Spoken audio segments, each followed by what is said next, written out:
Bismillahirrahmanirrahim. Assalamualaikum warahmatullahi wabarakatuh.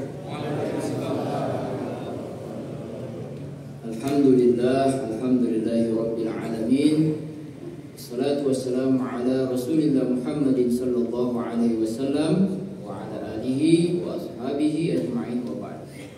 Bapak, ibu-ibu, muslimin muslimat, insyaallah kita semua senantiasa dalam keadaan yang dirahmati oleh Allah Subhanahu wa taala. Alhamdulillah, kita bersyukur diberikan kesempatan untuk terus beribadah kepada Allah, beristighfar, mohon ampun, dan diberikan waktu untuk lebih banyak mempersiapkan hari perjumpaan tersebut. Salawat beserta salam juga tidak lupa kita sampaikan kepada Rasulullah sallallahu alaihi wasallam. Mudah-mudahan syukur kita kepada Allah membuat Allah ridha dan menambahkan nikmatnya kepada kita. Mudah-mudahan salawat kita kepada Nabi Muhammad sallallahu alaihi wasallam menjadikan beliau berkenan nanti di yaumul qiyamah memberikan syafaatnya kepada kita. Amin ya rabbal alamin. Bapak-bapak, ibu-ibu, muslimin dan muslimat yang dirahmati Allah. Maqasid yang keempat, langsung saja ini. Itu adalah hifzun nasl. Yang pertama, hifzuddin sudah, menjaga agama. Hifzun nafas, menjaga jiwa sudah. Hifzul akal, menjaga akal sudah. Nah, sekarang menjaga nasl, keturunan, atau bahasa lainnya yang menjaga keluarga. Menjaga keluarga. Nah, bicara keluarga, seringkali kita mendengar tiga kata. Ya, tiga kata itu adalah kita ucapkan kalau ada yang menikah. Apa tiga kata itu? SKR ya, SSMR, Sakinah, Mawaddah, Warahmah. Bukan nama istri itu, bukan. Karena ada suami dia doa begitu, ya Allah berikanlah aku sakinah, mawaddah, warahmah. Istrinya cemburu, gak disebut namanya. Padahal itu adalah doa. Tapi kita saya sendiri masih kadang-kadang harus mencerna, membeda-bedakan apa itu sakinah, apa itu mawaddah, apa itu rahmah. Apalagi kalau dimasukkan konteks ekonominya, fikih muamalahnya. Nah, ini kan harus kita bisa dapat perbedaannya. Kalau tidak ada bedanya, ya ngapain disebutkan tiga kata itu? Itu penting. Jadi yang pertama, kita langsung juga ini, tidak panjang-panjang. Pertama kata sakinah. Sakinah itu kan kita terjemahkan apa? Ketenangan. Ketenangan dari kata sakana, tenang. Bisa juga gara-gara itulah kalau kita belajar ilmu tajwid ada namanya sukun. Huruf apa itu sukun? Mati. Makanya kalau dikasih buah sukun jangan mau. Bisa mati itu kalau. Nah, jadi artinya setelah dia baca panjang ya, dia bisa berhenti, ngambil nafas, matikan di situ, tutup di situ. Itu dari segi tajwid. Dari akar kata yang sama juga lahirlah kata maskan. Sin, kaf, nun, sakana. Maskan itu artinya tempat tinggal. Ya seperti bait, rumah. Maskan, tempat ditinggali ya, isim alat namanya. Kalau dalam tata bahasa Arab berarti isim alat. Isim makan, bukan alat. Isim apa? Ismul makan. Jadi tempat yang ditinggali. Berarti rumah. Berarti rumah itu harus ada ketenangan. Karena memang secara literatur hadis ya, kita disampaikan misalnya itu hadis atau riwayat katakan baiti jannati, rumahku itu adalah surga. Jadi artinya bahwa rumah tangga itu menjadi tempat kita tenang. Jadi kalau ditanya apa karakter rumah yang sudah sakinah itu, saya jawab cepat-cepatannya gini. Orangnya pengen kalau dia di luar dia pengen cepat pulang. Kalau dia lagi di luar, dia pengen cepat pulang. Dia tidak mau kemana-mana, mampir, kurang suka. Kalau pekerjaannya harus menuntut dia lama di luar, tapi kerinduan itu ada, memuncak. Jadi kalau sebaliknya, kalau ada orang sudah tidak suka ke rumah, itu harus ditanyakan. Sakinahnya hilang berarti. Jangan bilang rumah yang mana lagi. Itu tidak, kita tidak bicarakan. Tetapi bukan hanya dalam konteks suami istri, dalam konteks anak-anak juga begitu. Ketika anak-anak sudah tidak menemukan ketenangan di dalam rumah, maka dia akan mencari ketenangan di tempat yang baik. Gitu. Jadi rumah itu baiti jannati. Kalau dibahas lagi ya, jannah itu kan, kalau di beberapa kita lihat misalnya literatur ayat, surga itu diterjemahkan ada sungai-sungai, ya kan? Ada pohon-pohon. Loh kok Indonesia banget gitu loh. Orang Indonesia udah biasa begitu, tapi orang Arab kan nggak biasa. Waktu Al-Quran itu turun, sekarang kan juga mulai hijau ya, mulai berubah, tanda-tanda kiamat. Tetapi artinya bahwa kata jannah tadi yang diterjemahkan kita hari ini dengan sungai, dengan pohon-pohon, ya kita bisa jadikan dia sebagai makna yang lebih umum, bahwa kesukaan kita itu ada di situ. Makanan, pandangan, ya, tempat tidur, kan gitu ya. Di situ ada dia, menyenangkan. Nah, oleh karena itu sakinah itu di situ. Tapi kita ini baru definisi secara bahasa. Ada yang lebih penting dari sekedar bicara soal ketenangan materi tadi. Ada yang namanya ketenangan itu adalah ketenangan akidah. Ini dia penting. Ketenangan dari aspek akidah. Apa itu maksudnya ketenangan dari aspek akidah? Ya bahwa suami istri atau semua yang ada di dalam rumah itu, terutama suami istri ya, karena mereka berdua yang jadi nahkodanya, itu harus memiliki kesamaan konsep soal ketenangan akidah itu dalam hal ini takdir Allah Subhanahu wa ta'ala. Konsep takdir itu harus dipahami bukan hanya dalam konteks sesuatu yang belum terjadi kemudian kita bilang ayo itu nanti terserah apa hasilnya, itu takdir. Tapi bagaimana juga menerima yang sudah terjadi. Kan merepotkan kalau misalnya ada pernikahan lalu kemudian, ini belum masuk contoh ekonomi, belum. Kalau ada pernikahan langsung ada yang di antara rumah tangga itu ada yang ngomong begini, apakah dia jodoh saya? Repot itu. Kalau sudah mempertanyakan, apakah dia jodoh saya setelah 20 tahun? Baru bertanya. Hati-hati gitu ya. Ya memang itu jodoh, itu sudah takdirnya. Nanti dia pakai lagi riwayat Abu Bakar, berpindah dari takdir yang buruk kepada takdir yang lebih baik.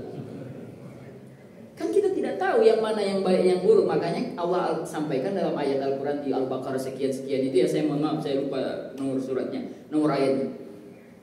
Apa itu bunyinya? Auzubillahi minasyaitonirrajim. Kalian menyukai sesuatu yang apa? Iya, surat Al-Baqarah. Kalian menyukai sesuatu yang menurut kalian buruk, fahuwa khairul lakum. Asa an tuhibbu syai'an wa huwa syarrul lakum. Kamu suka sesuatu padahal itu buruk. Wa asa an yang pertama benar urutannya, asa an takrahu syai'an wa huwa khairul lakum. Kalian benci sesuatu padahal itu baik. Wa asa an tuhibbu syai'an wa huwa syarrul lakum. Kalian suka sesuatu padahal itu buruk. Nah, oleh karena itu ketenangan dalam akidah dalam rumah tangga ini sangat-sangat penting. Ada namanya konsep takdir. Memang antara takdir dengan logika ini suka berantem. Kalau tidak diimbangi dengan perimbangan yang bagus, dia kadang-kadang bikin bingung. Dua orang namanya takdir, satu lagi namanya logika. Jalan berdua, kehabisan bekal di perjalanan, akhirnya memutuskan untuk jalan kaki aja, terus jalan. Tadinya bawa kendaraan karena mungkin habis bensinnya rusak itunya, jadi mereka tinggalin, mereka jalan karena perlu sampai di tempat tujuan.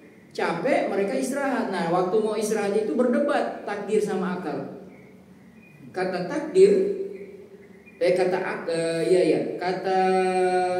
kata logika, akal, kita istirahatnya di pinggir jalan. Istirahatnya di pinggir jalan. Kenapa di pinggir jalan? Ya supaya enggak ketabrak. Tapi kata takdir yang satu lagi, dia bilang enggak, kita harus di tengah jalan. Kenapa? Karena kalau ada mobil, ini kan jalan sepi. Kalau ada mobil, ya kan, dia nggak bisa lihat kita kalau kita di samping, di pinggir. Nah, akhirnya berdua berpisah, masing-masing keputusan, satu di pinggir, satu di tengah. Betul apa yang disampaikan si takdir. Mobil itu lewat dengan kencang karena jalan sepi, tapi qadarullah dia sempat lihat ada orang duduk di tengah, dia banting setirnya ke kanan, nabrak pohon, yang di bawah pohon itu ada si logika, si akal. Jadi yang ketabrak siapa? Logika yang pakai akal. Itu cuma contoh saja bahwa dalam hidup ini tidak semua bisa pakai hitung-hitungan di atas kertas. Nah, oleh karena itu ketika kita paham rumah tangga itu tidak semua bisa diselesaikan dengan hitung-hitungan di atas kertas, maka konsep tawakal itu muncul dan ditanam, disuburkan dalam rumah tangga itu. Nah, itu nanti konsep tawakal itu ya, pasrah itu kan juga tidak semuanya diserahkan kepada Allah. Sholat aja, tapi nanti ada usaha. Nah, usaha itu nanti kita sebut di mawadah. Saya bocorin aja duluan. Jadi sakinah itu ketenangan akidah, nanti mawadahnya itu adalah upaya. Tapi entar. Kenapa ini menjadi penting Bapak Ibu dirahmati Allah? Ya termasuk dalam soal contohnya rezeki. Dalam contoh rezeki itu ketenangan akidah itu harus muncul. Satu, yakin bahwa rezeki di dalam rumah ini nanti datang dari Allah. Nah, saya ngumpulin tuh ada satu hal yang menarik, coba saya contek dulu ya. Saya dapatkan beberapa ayat tentang konsep rezeki dalam Al-Quran, dan saya bagi-bagi menjadi bagiannya sakinah yang mana, bagian mawadahnya yang mana, bagian rohmahnya yang mana. Nah, sekarang yang sakinah dulu. Nanti di akhir kajian kita nanti hitung bersama berapa ayat yang bicara sakinah, berapa ayat dalam konteks rezeki ya, dan berapa ayat yang bicara di bagian sakinah, di bagian mawadah, sama di bagian rohmah. Nah, kita lihat dulu yang pertama di bagian sakinah. Ada namanya rezeki dalam Al-Quran itu, yang rezeki itu memang yang telah dijamin oleh Allah. Kita mau kerja mau tidak pasti ada, itu sudah dijamin. Itu dalam Al-Quran surat 11 ayat 6. A'udzubillahi minasyaitonirrajim. Wa ma min dabbatin fil ardi illa 'alallahi rizquha wa ya'lamu mustaqarraha wa mustawda'aha kullun fi kitabim mubin. Dan tidak ada satu binatang melata pun di bumi melainkan Allah lah yang memberi rezekinya, dan Dia mengetahui tempat diamnya binatang itu dan tempat penyimpanannya. Semuanya tertulis dalam kitab yang nyata, Lauhul Mahfuz. Surat Hud ayat 6. Surat 11 ayat 6. Itu ayat pertama, pegangan jurus kekuatan kita dalam konteks akidah, rezeki dalam rumah tangga. Gak usah pusing-pusing, sudah ada gitu ya. Terus rezeki yang pertama. Rezeki yang kedua dalam konteks sakinah itu adalah rezeki yang datang karena bersyukur. Sakinahnya itu, orang sakinah, orang tenang itu kalau sudah bersyukur. Orang yang nggak pernah bersyukur itu selalu apa? Gelisah, cemas, nggak tenang hidupnya. Padahal sakinah harusnya tenang. Dia rumah tangga yang baru itu, yang baru menikah itu harus kita sampaikan. Sakinah itu adalah salah satu bentuknya syukur. Apa yang dikasih oleh Allah kepada suami, syukuri. Gak boleh nuntut banyak, bukan gak boleh, tapi apa yang ada lah. Itu yang disebut, saya terkenang itu kalimatnya Buya Hamka, diputar di radio. Dulu ada radio ya, Buya Hamka itu radio apa? Syafi'iyah. Beliau bilang begini, Allah yarham. Kadangkala kita itu ribut kepada apa yang belum kita punya. dan kita lupa kepada apa yang sudah kita punya. Begitu ya. Melihat rumput tetangga, membanding-bandingkan antara fisik istri dengan yang lain, ya kan? Membanding-bandingkan antara rumah kita dengan isi rumah orang lain, kendaraan kita dengan kendaraan orang lain. Ya, lapar mata gitu ya. Dan itu dimanfaatkan oleh setan untuk membuat rumah tangga itu pecah. Karena hilangnya ketenangan syukur, rasa syukur nggak ada di rumah itu. Apa ayatnya? Karena rezeki karena bersyukur. Quran surat 14 ayat 7. A'udzubillahi minasyaitonirrajim. Dan ingatlah tatkala Tuhanmu memaklumkan sesungguhnya jika kamu bersyukur, la in syakartum la azidannakum. Sudah itu. Kalau kamu bersyukur, kami akan tambahkan. Dan yang menarik ayatnya itu pakai tasydid, la azidannakum. Dalam Al-Quran, dalam bahasa Arab, kalau ada tasydid, secara tajwid saja membutuhkan energi yang lebih banyak. Kan tasydid itu membutuhkan energi lebih banyak. Penggunaan jenis-jenis huruf aja dalam bahasa Arab itu juga menunjukkan makna. Misalnya anak muda, itu dalam bahasa Arab disebut syabab. Ada shin di situ. Pengucapan huruf shin itu butuh energi, butuh pengucapan yang bagus. Gak bisa dia pelan-pelan, sabab. Gak bisa. Syabab harus begitu. Sama seperti musir kucing, hush, shinnya harus bunyi. Kalau musir kucing, hush, dia nggak pergi. Kata kucingnya ini belum lolos gitu, belum lolos makharijul huruf ini, gitu ya. Jadi la azidanna, kami akan betul-betul. Nah itu kalau menerjemahkan bahasa Arab secara huruf itu kalau ada nun itu betul-betul. La'allakum, betul-betul agar kamu tattaqun, bertakwa, betul-betul, sungguh-sungguh ya. Wala in kafartum, tapi Allah Maha Rahmat. Inna adzabi lasyadid.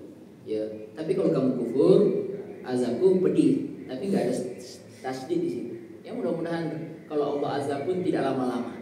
Sesuai kajian kita sebagai Ahlus Sunnah wal Jamaah, semua umat Nabi Muhammad masuk surga. Itu satu keyakinan, akidah.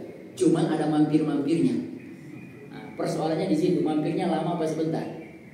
Di rest area mau lama apa sebentar? Kalau mau lama silakan cicipi semua itu. Ada makanannya, ada minumannya, ada pijit yang pakai mesin itu kursi. Silakan lama-lama. Tapi kalau semakin lama di situ berarti semakin lama nyampe di rumah. Gitu. Sama juga dengan dunia, semakin lama di dunia. Jadi mau cepat-cepat apa enggak? Itu tergantung ya kan. Nah, Bapak Ibu dirahmati Allah. Nah, itu ayat yang kedua ya, masih sakinah. Konteks rezeki dalam bab sakinah. Ini ayat yang ketiga ini menarik ini. Rezeki datang karena menikah. Rezeki datang karena menikah. Firman Allah di surah An-Nur ayat 32. A'udzubillahi minasyaitonirrajim. Wankihul ayyama minkum was-salihina min ibadikum wa imaikum iyakunu fuqara yughnihumullah min fadlih wallahu wasi'un alim. Dan nikahkanlah orang-orang yang sendirian di antara kamu dan orang-orang yang layak sudah untuk nikah dari hamba-hamba sayamu yang lelaki dan hamba-hamba sayamu yang perempuan. Jika mereka miskin, Allah akan memampukan mereka dengan karunia-Nya, dan Allah Maha luas pemberiannya lagi Maha mengetahui. Jadi suami punya pendapatan, istri punya pendapatan, tambah ini pasti lebih. Karena waktu dia hidup sendiri cukup, bahkan bisa lebih dari cukup. Jadi kalau dia ditambah, ini akan lebih dari cukup. Tapi kenyataannya ada yang ini tambah ini berantakan. Ya karena ada hal yang kurang pas di situ. Itu ya. Nah, yang terakhir ayatnya di bagian sakinah, rezeki yang datang karena anak, cucu dan keluarga. Itu di surah 17:31. A'udzubillahi minasyaitonirrajim. Wala taqtulu auladakum khasyata imlaq. Mudah-mudahan bunyi nomor surat ayatnya benar ya. Kalau salah saya mohon maaf. Wala taqtulu auladakum khasyata imlaq. Jangan kamu bunuh anak-anakmu karena takut miskin. Nahnu narzuquhum wa iyyakum. Kami yang memberi rezeki kepada mereka dan kepadamu.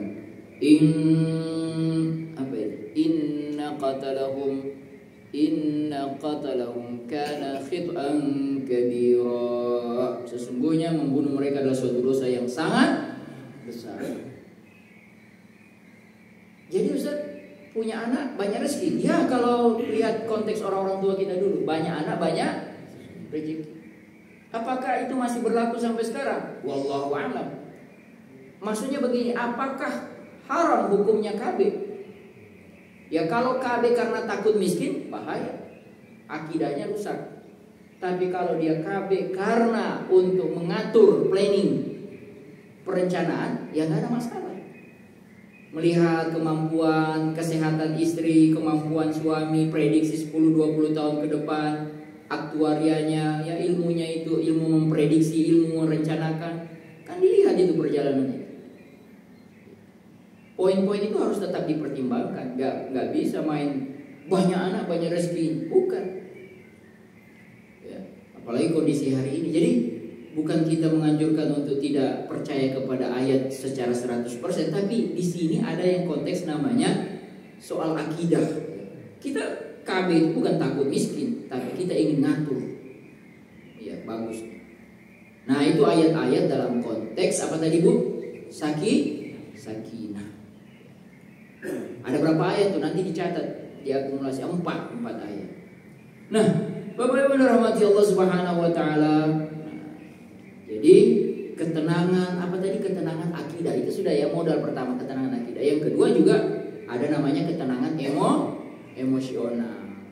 Ketenangan emosional, sakinah dalam rumah tangga itu emosional.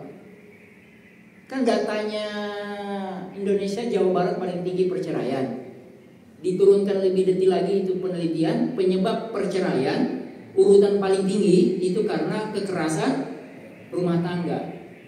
Yang ekonomi agak di nomor 3 atau nomor 4. Tapi saya masih bertanya sama hasil penelitian itu, penyebab kekerasan itu apa? Iya enggak? Itu saya belum dapat.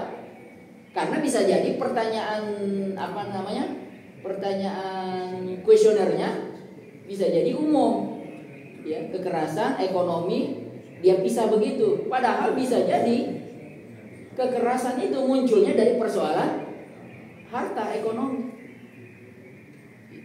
Jadi sangat mungkin kekerasan yang dimaksud oleh data itu datangnya dari ekonomi. Oleh karena itu, ketenangan emosional itu juga perlu, ya.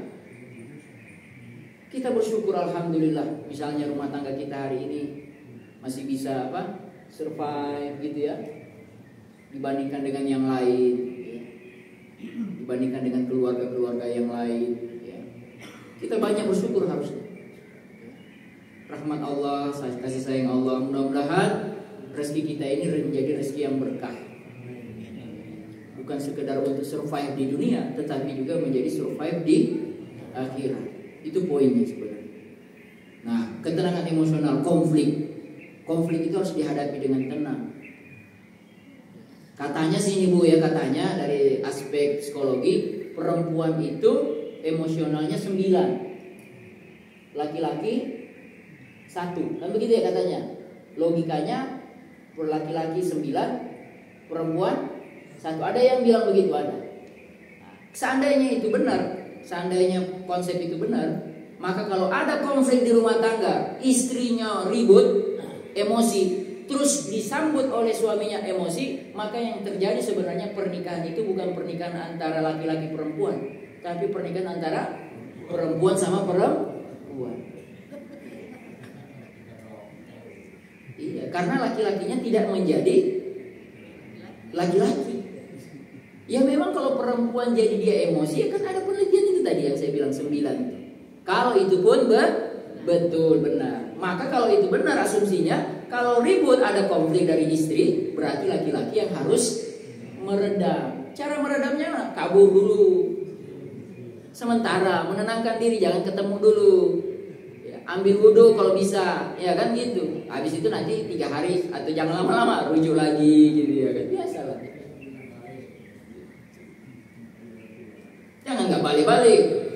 baliklah. Kalau semua ini ya, ini ketenangan emosional ini juga ke anak-anak kita. Jadi menghadapi konflik itu tidak siap ya. Jadi di tempat kerja generasi Z yang sekarang ini, yang muda-muda ini, ada fenomena ketika dia punya masalah di tempat kerja A, dia keluar, dia pindah ke tempat kerja B bermasalah, dia pindah ke tempat C. Bagus kalau kamu masih muda terus dan skillnya oke, gampang tuh pindah-pindah. Tapi kan usia terus bertambah. Yang di bawah kamu, generasi yang di bawah-bawah itu akan ada lagi yang baru, kompetitor baru. Kalau kamu tidak konsisten di situ menghadapi konflik, tidak mungkin pindah-pindah terus, akhirnya keluar. Nah ini nih ketenangan. Nah rumah tangga juga begitu. Masa ribut satu hari ini cari rumah tangga yang baru, nggak mungkin. Ada konflik ya diselesaikan. Ada konflik diselesaikan. Jangan sampai kemudian saya khawatir teorinya Karl Marx menjadi benar. Apa Karl Marx bilang? Konflik itu menjadi alat untuk maju. Jadi memang harus diciptakan konflik katanya, biar maju. Ya bisa aja. Kalau diulik-ulik ya bisa saja. Ketika suami istri berkonflik, dia nanti belajar dari konflik itu. Untuk konflik yang kedua itu persoalan yang lain. Jadi Bapak Ibu kalau ada persoalan konflik, yang keren dong konfliknya. Apa itu? Persoalan yang konflik satu beda dengan konflik yang dua, dan levelnya harus naik persoalannya. Jadi kalau hanya terus dari awal nikah sampai akhir itu masih bicara soal hobi masing-masing, masih soal kayak orang baru mengenal, itu repot. Gitu Pak.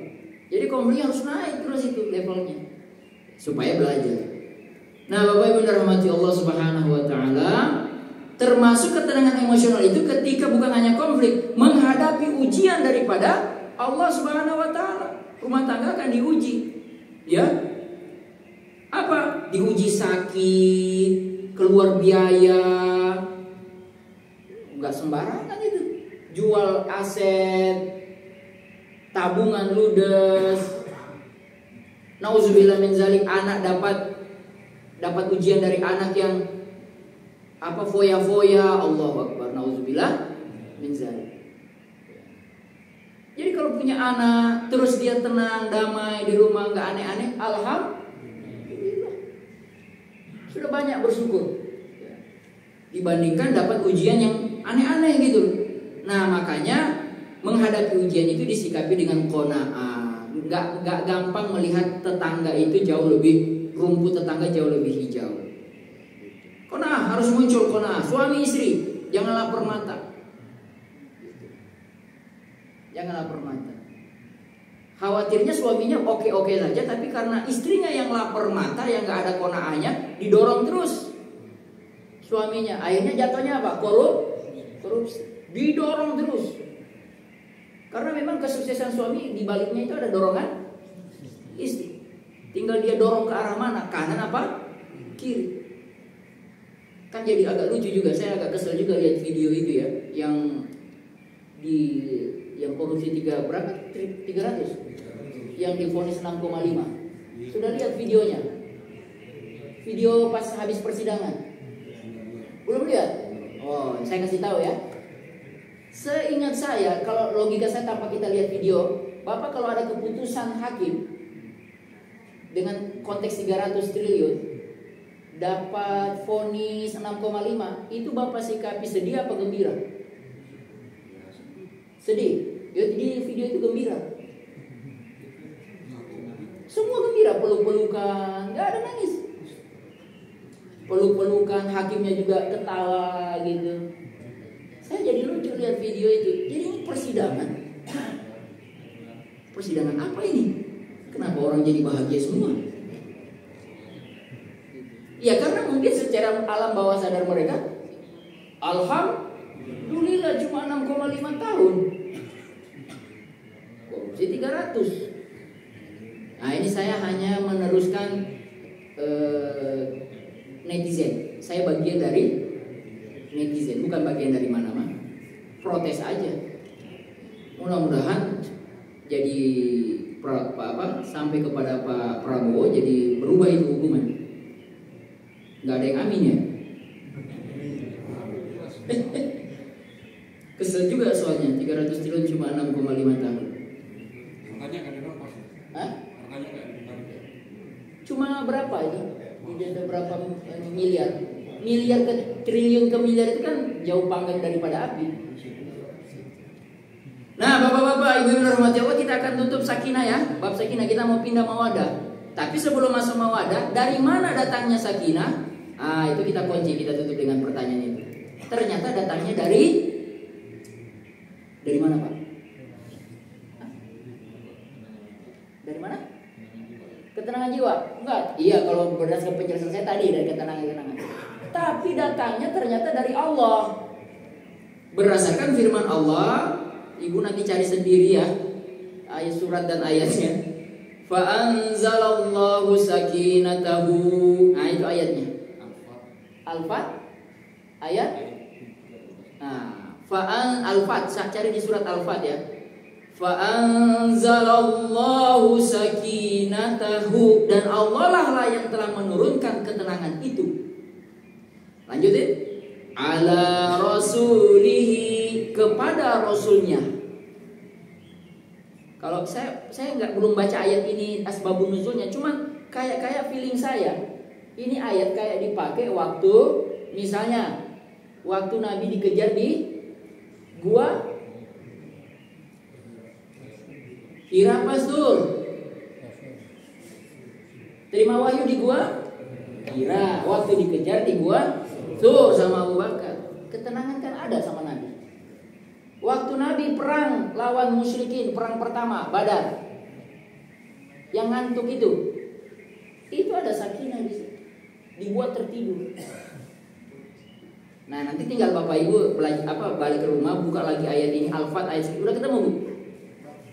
Ayat 4, Al-Fat ayat 4, nanti coba dibaca lagi asbabun nuzulnya, tafsirnya, mungkin cocok. Fa anzalallahu sakinatahu ala rasulihi, belum selesai. Wal mu'minun, dan orang-orang yang beriman. Nanti ayat ini kita korelasikan kepada bagian rahmah. Tapi kan belum ini. Tapi nanti biar kalau ada gambar kan enak dicoret. Tapi dicoret-coret. Tapi nanti dicoretan Bapak Ibu nanti kita lihat bagaimana ayat ini kita korelasikan, loncatin mawadah langsung masuk ke rahmah. Ada sambungannya. Dah ya, sakinah sudah selesai.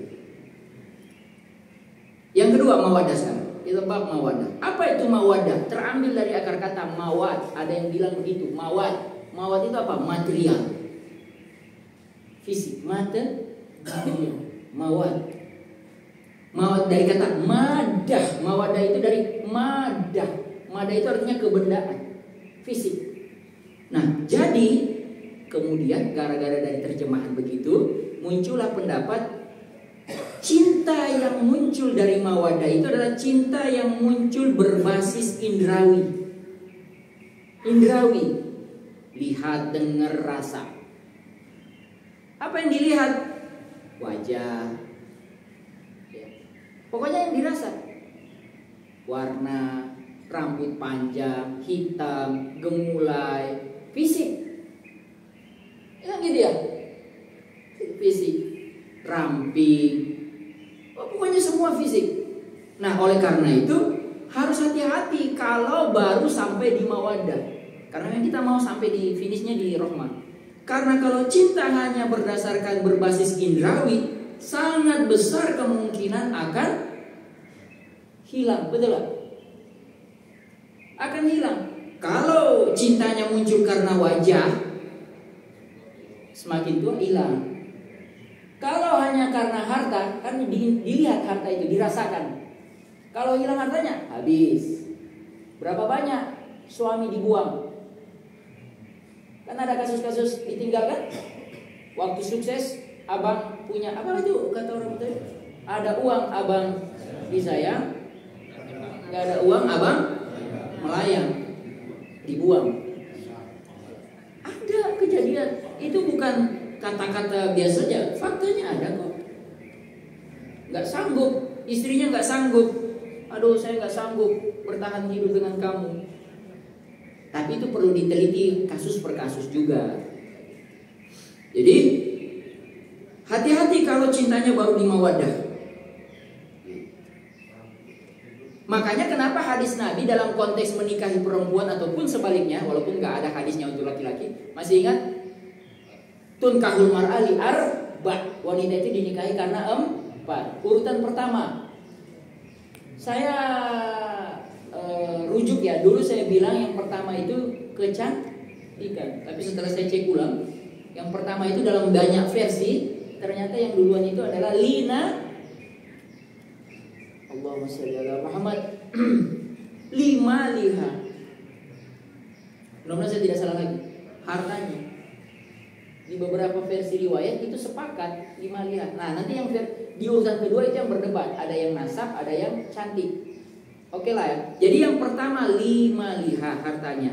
Yang kedua karena nasabnya. Yang ketiga karena kecantikannya. Yang keempat karena agamanya. Kata Nabi dikunci, nikahi karena itu. Tapi kan jadi pertanyaan, kalau memang Nabi ngunci di nomor 4, ngapain disebutin yang 3? Apakah itu tidak dijadikan sebagai variabel yang bisa dipertimbangkan? Enggak juga kan? Tetap harus dipertimbangkan kan? Iya kan Pak? Karena kalau nggak dipertimbangkan ngapain disebut? Jadi tetap dipertimbangkan, tapi pertimbangan utamanya adalah agama. Idealnya dapat 4-4-nya. Tapi kalau enggak, ya jangan menunggu terlalu ideal. Karena tidak ada yang sempurna. Laki-laki gak ada yang sempurna, perempuan gak ada yang sempurna. Gitu. Nah jadi, dan yang menarik begini Bu, saya beberapa kali tanya sama mahasiswa saya, kan mereka duduknya terpisah. Di sini yang perempuan, di sini laki-laki. Saya suka selalu setiap ada mahasiswa baru saya suka bikin pertanyaan yang sama dan jawabannya dari tahun ke tahun sama. Saya bilang begini. Kalian yang perempuan, kalau kalian itu misalnya dilamar seorang laki-laki, dari 4 yang tadi itu, apa yang kalian utamakan? Dia jawab apa mereka Pak? Harta. Itu udah setiap generasi anak baru mahasiswa baru saya tanya selalu sama. Mayoritas jawab harta. Nah sebaliknya yang laki-laki, kalau ditanya apa preferensinya, dia jawab apa? Cantik. Nggak berubah tahun-tahun. Saya tanya, begitu. Jadi kesimpulannya apa? Saya bilang sama mahasiswa, kalian yang laki-laki, ngapain kalian bersolat apa? Bersih-bersih apa? Muka terlalu berlebihan, tampilan. Nggak laku itu. Perempuannya suka kamu yang punya harta. Maka belajarlah. Habis itu lulus kerja. Iya Pak. Terus yang perempuan agak sedih karena yang ukurannya adalah cantik, yang enggak kurang-kurang cantik agak sedih saya lihat murung wajahnya. Saya bilang, cantik itu tidak selalu punya standar yang pas. Ya, Pak? Ya. Coba saya tanya sama Bapak, siapa wanita paling cantik, Pak? Berani jawab yang lain? Pasti jawab istri. Gitu.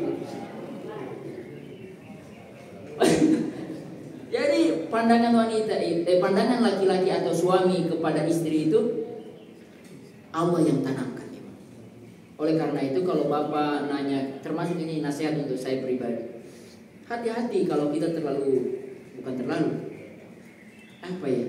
mata nggak dijaga. Khawatirnya Allah cabut nikmat penglihatan yang cantik kepada kehilangan gairah. Kenapa? Kebanyakan lihat yang lain, baik itu secara fisik maupun secara layar. Hati-hati, nggak bergairah lagi sama istri. Dan itu barangkali juga pintu setan masuk.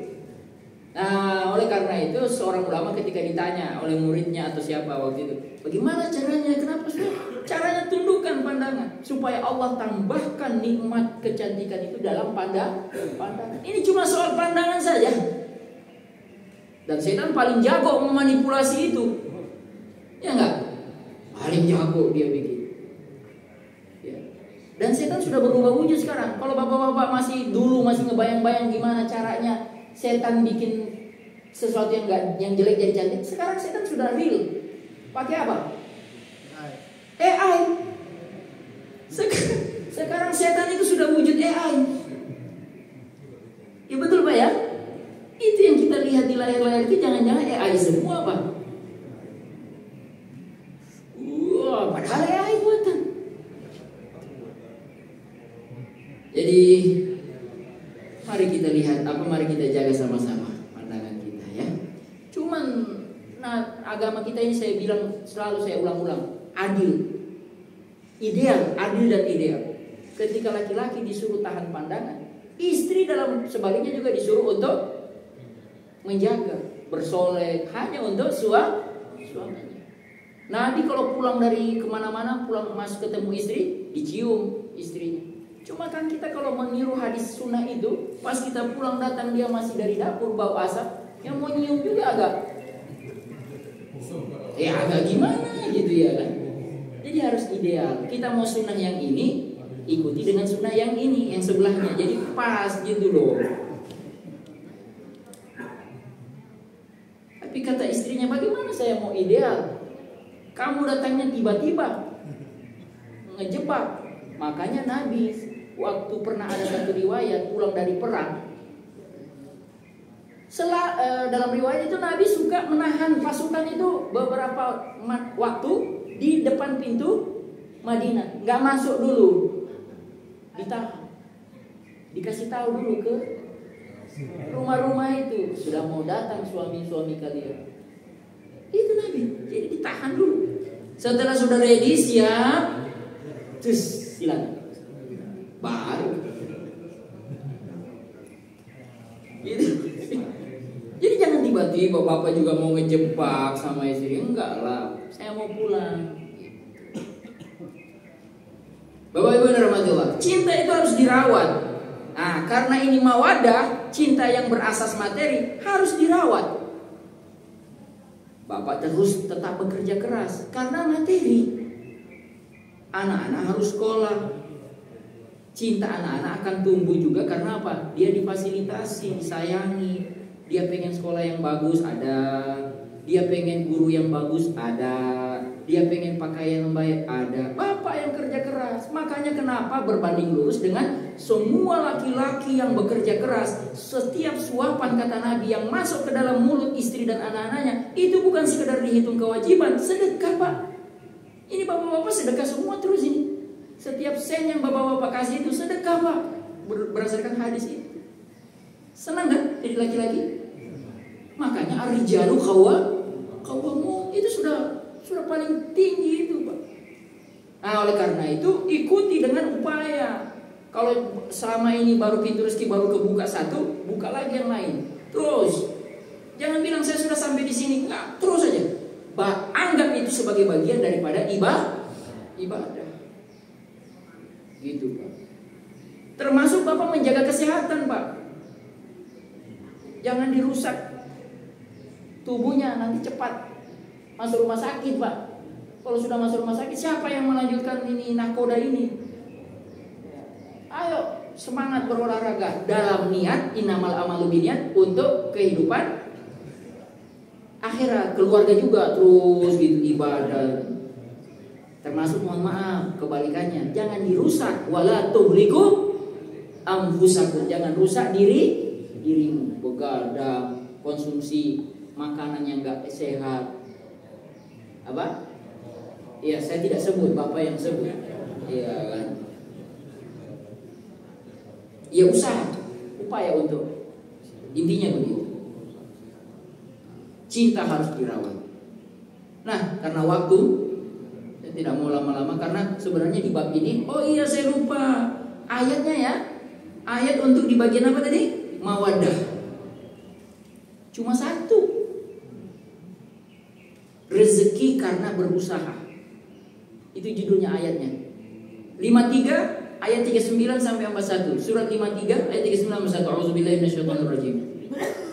Wa an laisa lil insani illa ma sa'a. Dan bahwasanya seorang manusia tidak memperoleh selain apa yang diusahakannya. Wa anna sa'yahu sawfa yara. Dan bahwasanya usahanya itu kelak akan diperlihatkan kepadanya. Tsumma yujzahul jazaa'al aufa, dan akan kemudian akan diberi balasan kepadanya dengan balasan yang paling sempurna.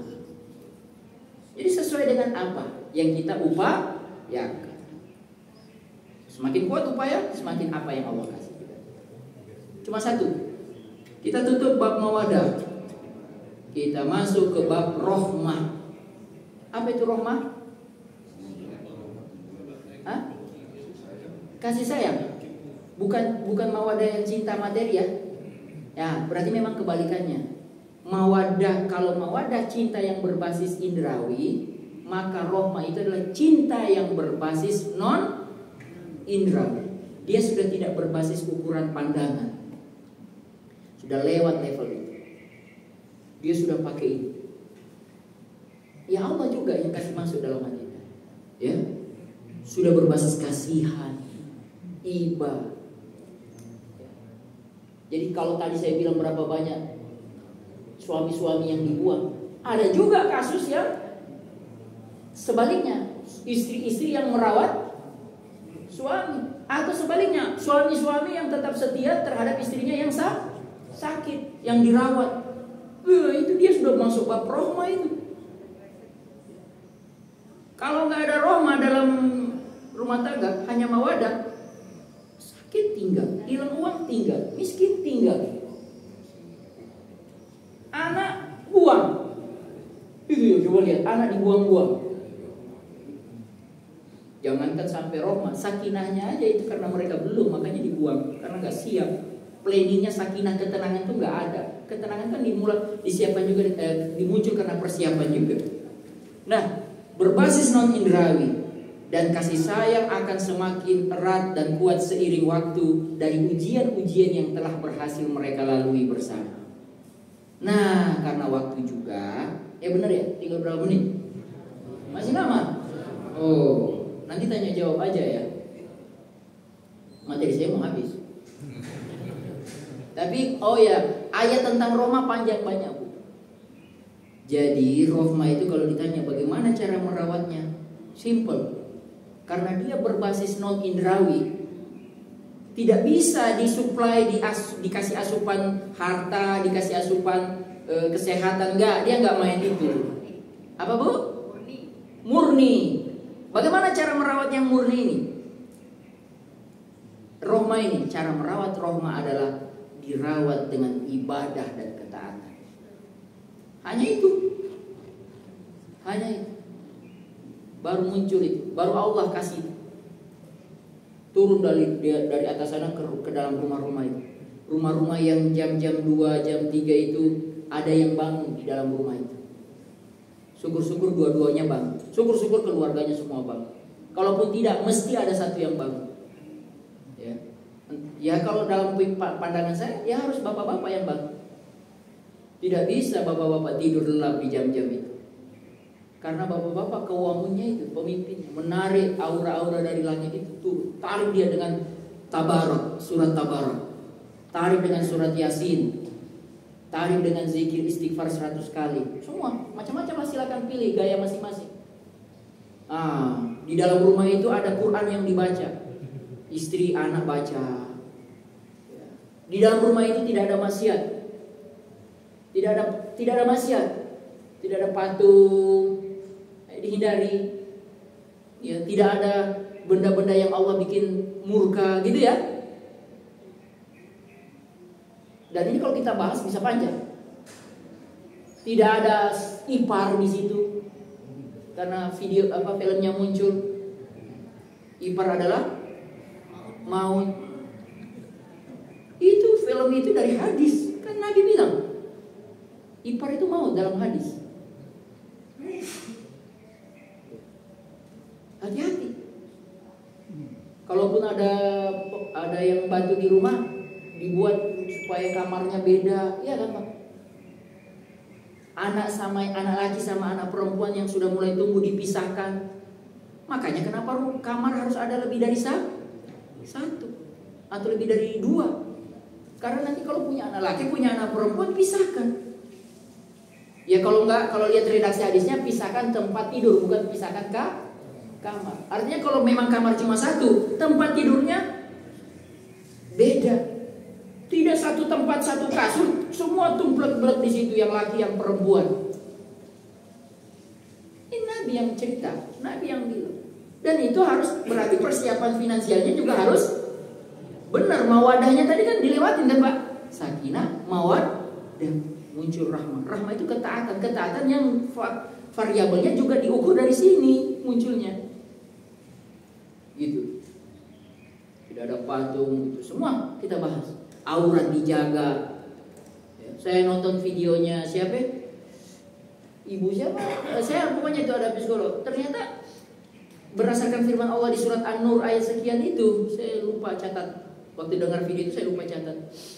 Ternyata aurat bapak-bapak, orang tua itu juga jangan diperlihatkan kepada anak kecil, anak-anak kita. Setelah dia usia berapa itu. Makanya kenapa di surat An-Nur, baca lagi An-Nur, tentang etika masuk kamar orang tua, di jam berapa dan caranya kayak gimana. Harus ketuk dulu. Jamnya dia tidak boleh di jam-jam yang krusial.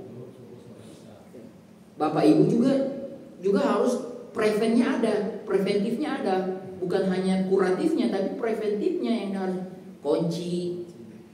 Itu anak itu sedang tumbuh, daya rekamnya di waktu kecil kuat.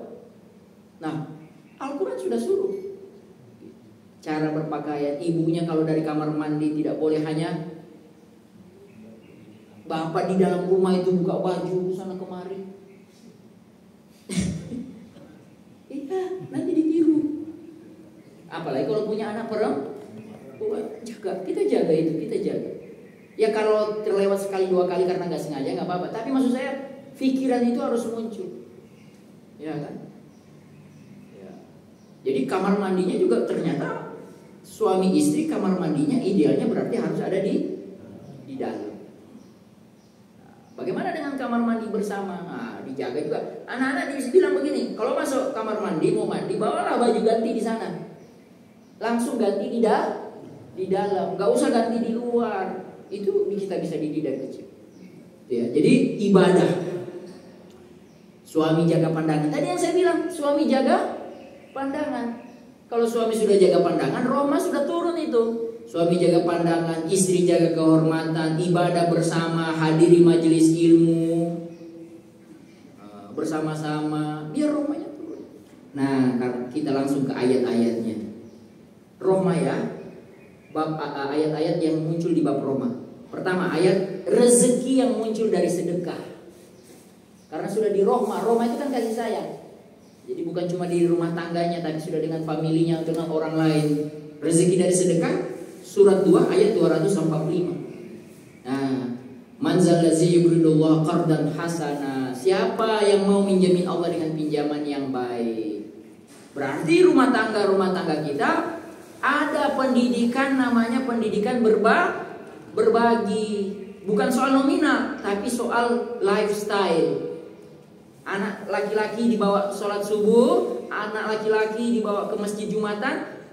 Kita yang suami, bapaknya ngasih duit sama dia. Nih kau pegang. Untuk apa ini ya? Isi.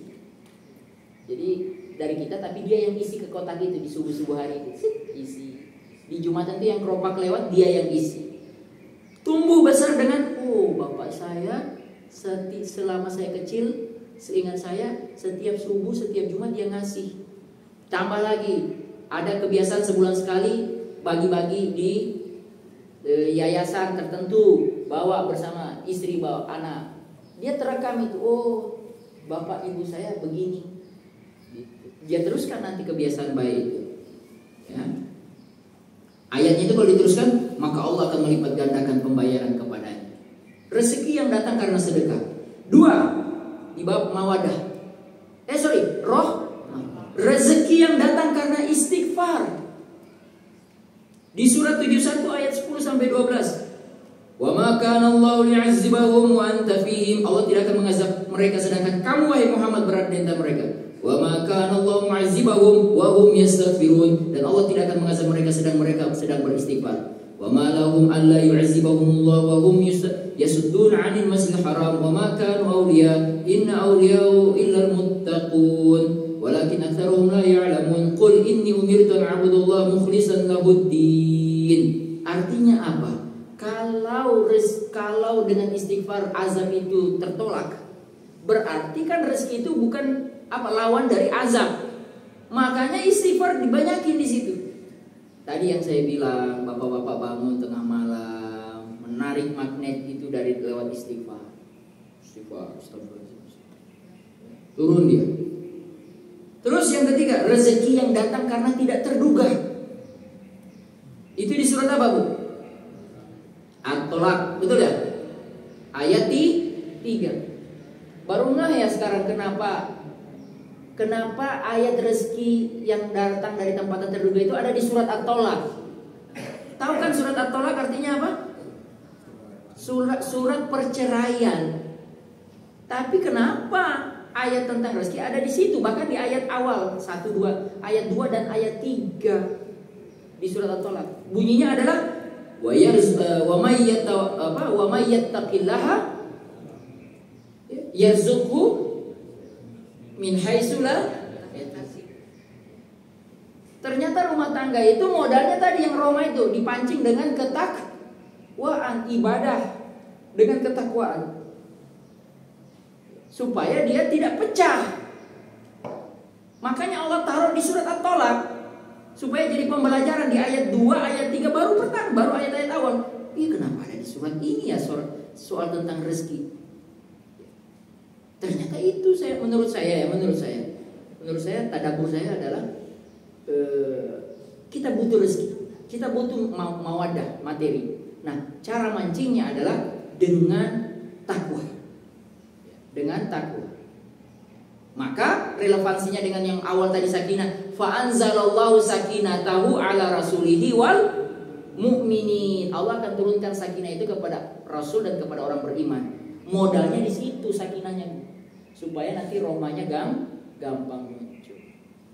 Kalau dipakai ayat penutup, ya surat apa itu? Walau anna ahlal qura, seandainya surat apa? Al-A'raf ayat sekian. Walau anna ahlal qura, seandainya penduduk negeri itu amanu wattaqau, beriman dan bertakwa, la fatahna alaihim barokah. Nah, itu kata kuncinya, akan kami bukakan pintu-pintu keberkahan. Di rumah tangga juga begitu. Ini lagi bicara hifzun nasal, menjaga keluarga dalam konteks ekonomi. Rezeki itu datang karena apa? Keberkahannya terbuka, pintu langit kebuka, pintu bumi terbuka. Min haitsu la yahtasib, ya, min haitsu la yahtasib, ada aja rezeki gitu. Nah, Bapak Ibu yang dirahmati Allah, sekarang saya tanya, Bu, sudah selesai ayat-ayatnya? Ayat tentang sakinah ada berapa? 4. Ayat tentang mawadah ada berapa? 1. Ayat tentang Roma ada berapa? Tadi berapa? Roma 1, 2, 3. Benar 3 ya? Iya 3. Jadi 4-1-3. 4-1-3. Berarti lebih banyak di mana? Di awal, di ujung. Iya Bu, iya Pak. Di sakinah sama di roh. Yang di mawadah yang kita terjemahkan sebagai cinta yang berbasis materi tadi, itu cuma 1. Cuma disuruh usaha aja. Dan memang cuma begitu yang bisa kita lakukan, Pak. Sebagai laki-laki, usaha. Tapi usaha tidak pernah akan menghasilkan kalau yang di sini, apalagi yang di sini hilang. Nih. Di sakinahnya nggak jelas akidahnya, di rohmanya nggak dipancing, nggak ada ibadah ketaatan, nggak ada. Bagaimana yang cuma 1 ini bisa tokcer gitu loh. Jadi 4-1-3. Versi apa itu kalau bola? Nggak ada. Bisa juga 4 di belakang, tapi 4-1-3 berarti baru berapa itu? Baru 8 ya. Gitu. Belum formasi utuh kalau dalam 11 orang sepak bola. Sisanya kena kartu merah. Baik Bapak Ibu yang dirahmati Allah Subhanahu wa taala, selesai sudah yang bisa saya sampaikan, dan ini bukan untuk bapak-bapak, bukan untuk ibu-ibu, tapi untuk saya juga. Ya, mudah-mudahan Bapak Ibu yang sudah melewati masa-masa ini, saya berharap sudah sampai di level rohmah Dan doakan kita yang muda-muda ini supaya juga sampai ke level rohmah. Mangga kalau ada yang mau ditanya karena belum bunyi, betul? Atau sudah habis? Belum ya, berarti ada diskusi. Monggo Pak, Bapak Ibu. Tapi kalau memang nggak ada ya kita tutup aja. Ustaz, Ya. kalau di surat Al-Imran itu pada saat perang Uhud itu kan Ali Imran. ada sahabat yang melihat harta di bawah gunung sehingga Uhud kali. ya Uhud Bukan. Oh ya Uhud ya. ya sampai dia maksiat kepada Rasulullah, terus ada ayatnya wa yurid terbantu dia nutihi minha. Iya. Jadi apakah itu tidak termasuk dari usaha dia suka harta? Iya. Dalam konteks lagi sedang perang, apalagi waktu di planning dari awal, Nabi sudah wanti-wanti. Konteksnya adalah mereka itu bukan soal tergiur. Kalau tergiur kita ini semua tergiur. Kita ini semua mata sama. Mata, rasa, pikiran kita ini sama. Suka harta, suka wanita, suka tahta. Siapa yang enggak? Emang Ustadz enggak? Ustadz sama. Namanya juga manusia. Nah, tinggal adalah rambu-rambunya. Nah, dalam konteks Uhud, rambu yang dilarang adalah ketaatan kepada Rasulullah yang pemanah itu. Jangan tinggalkan pos. Ya, Pak. Karena tergiur harta gonimat, takut nggak ada. Coba lihat, Pak. Pendidikan akidah Nabi itu. Pendidikan akidah di peristiwa Uhud. Takut nggak dapat. Motivasinya karena apa mereka itu? Takut nggak dapat. Jadi udah mendahului takdir Allah. Padahal kalau mereka bersabar, pasti dapat juga kok. Cuma karena memang yuwaswis, setan itu salah satu bentuk yuwaswisnya adalah menyebarkan rasa takut. Takut miskin, takut gak dapet, takut lapar. Makanya ayat Al-Baqarah 155, lihat Al-Baqarah 155, walana beluanakum bisyai'in minal khaufi. Yang pertama kali ternyata ujian muncul itu diuji adalah rasa takut. Oh, makanya ayat berikutnya tsumma sarafakum ankum liyabtalikum. Ya. Al-Baqarah 155 walana beluan. Pakai tasdid kan? Kami akan betul-betul uji kalian dengan rasa takut. Yang menarik dalam konteks bisnis, takut itu juga menjadi penghalang. Baca di surat Li'ilafi Quraisy. Li'ilafi Quraisyin ilafihim rihlatash shita'i was-sayf falyabudu rabb hadzal bait alladzi at'amahum min ju'i wa amanahum min khauf. Penghalang maksudnya tidak jadi investasi karena takut. Bisa juga. Makanya kenapa high risk high return. Kalau bahasa Nabi itu high risk high return itu al-kharaj bukan al-kharaj bidaman. Allahumma shalli ala Muhammad, menjadi kaidah fikih. Saya lupa. High risk high return. Invest besar dapat besar. Invest kecil dapat kecil. Yang terjadi adalah judi online. Invest kecil mau besar. Nah, kebalik-balik gitu Pak ya. Jadi itu yang bisa kita kaitkan. Memang belajar Al-Quran itu menarik, tidak pernah akan selesai. Kenapa? Karena antara ini sama ini terus dicari jarinannya. Hari ini alhamdulillah dapat yang namanya 413. Itu Bu yang dicatat tadi itu 413. Rezeki dalam konteks sakinah, mawadah, warahmah. Wallahu a'lam bishawab. Mangga cukup? Baik, kalau cukup Bapak Ibu yang dirahmati Allah Subhanahu wa taala, kita sudahi dengan berdoa. Ini bagus, habis majelis ilmu kita doa. Mudah-mudahan diterima oleh Allah Subhanahu wa taala. A'udzubillahi minasyaitonir rajim. Bismillahirrahmanirrahim.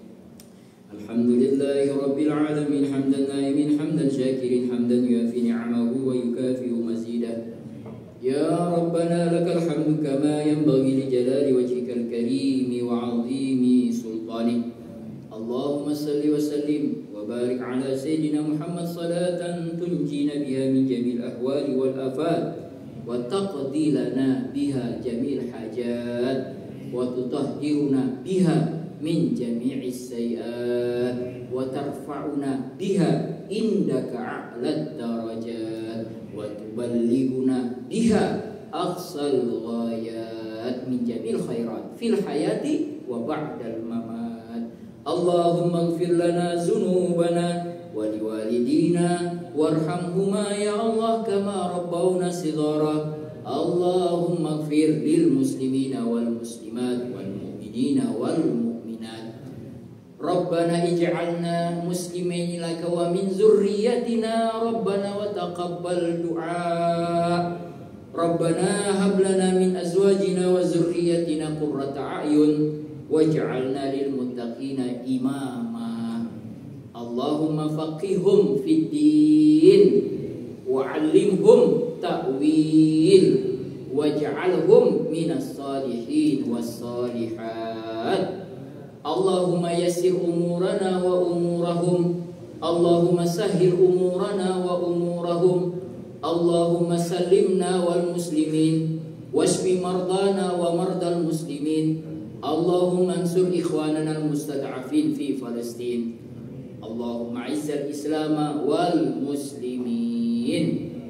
Allahumma inna nas'aluka ilman nafi'a wa amalan salihan mutaqabbala wa rizqan halalan tayyiban katsiran wasi'an mubarakah.